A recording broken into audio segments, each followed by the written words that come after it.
తాగుడుకు బానిసై వారం రోజుల శిశువును విక్రయించిన ఘటన మెదక్ జిల్లాలో చోటు చేసుకుంది. గత నెల 10వ తేదీన లింగసానిపల్లి తండాకు చెందిన మంజుల బిడ్డకు జన్మనిచ్చింది.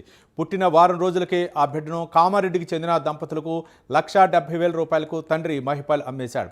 ఈ ఘటన ఆలస్యంగా వెలుగులోకి వచ్చింది. అయితే తండాకు చెందిన మహిపాల్ మొదటి భార్యకు విడాకులిచ్చి మంజులతో సహజీవనం చేస్తున్నాడు. తాగుడుకు బానిసై శిశువును విక్రయించాడు. ఈ విషయం అధికారులకు తెలియడంతో శిశుతో పాటు తల్లిని సఖీ కేంద్రానికి తరలించారు.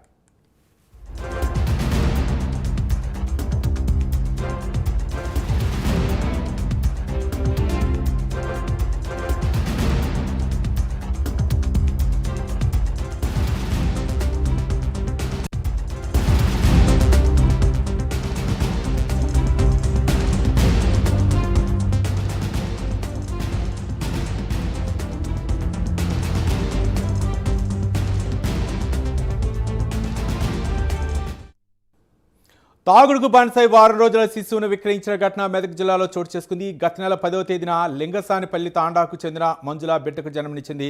పుట్టిన వారం రోజులకే ఆ బిడ్డను కామారెడ్డికి చెందిన దంపతులకు ₹1,70,000 తండ్రి మహిపాల్ అమ్మేశాడు. ఈ ఘటన ఆలస్యంగా వెలుగులోకి వచ్చింది. ఇదే అంశానికి సంబంధించి మరింత సమాచారం మా కరెస్పాండెంట్ రాము అందిస్తారు. రాము,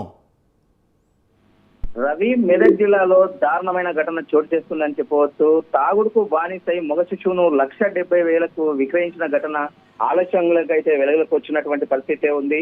మెదక్ లోని మాతా శిశు సంరక్షణ ఆసుపత్రిలో గత 10వ తేదీన హవేలీ గణపురానికి మండలకు చెందినటువంటి లింగసానిపల్లి తాండకు చెందిన మంజుల మగ శిశువుకి అయితే జన్మనిచ్చింది.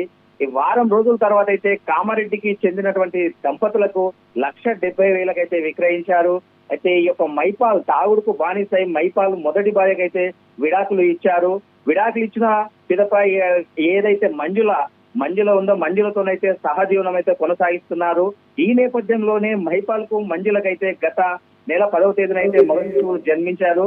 ఈ నెల అయితే పోయిన నెల 10వ తారీఖు నాడు యొక్క మగ శిశువు జన్మించారు. దీంతో పాటే ఈ నెల 4వ తేదీ నుండి అయితే ఆ యొక్క శిశువు కనిపించకపోవడంతో అయితే అక్కడ ఉన్నటువంటి స్థానికులు అయితే ఆర తీసి మైపాల్ మంజులనైతే ప్రశ్నించారు. ఏదైతే శిశువు ఎందుకంటే పక్కన ఉన్నటువంటి ఈ యొక్క స్థానికులు ఈ యొక్క నేపథ్యంలోనే మైపాల్ పై ఆగ్రహం వ్యక్తం చేస్తూ అయితే ఈ యొక్క ఎవరైతే స్థానికులు ఈ మైపాల్ ను ప్రశ్నించగా ఆ వారిపైన కూడా మైపాల్ వారి ఏదైతే ఆగ్రహం వ్యక్తం చేస్తూ బెదిరింపులకైతే పాల్పడడానికి దుస్థితి అయితే నెలకొంది. దీంతో స్థానికులు ఐసిడిఎస్ అధికారులకు అలాగే పోలీసులకు కూడా ఫిర్యాదు చేశారు.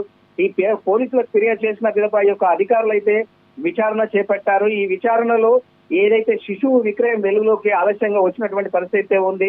దీంతో ఏదైతే అధికారులు ఆ యొక్క శిశువును ఎవరైతే ఈ కామారెడ్డికి చెందినటువంటి దంపతుల వద్ద నుంచి తీసుకొచ్చి ఈ యొక్క శిశువును అలాగే శిశువు తల్లిని మంజులను అయితే ఏదైతే ఈ సఖీ కేంద్రానికి అయితే తరలించినటువంటి పరిస్థితి ఉంది.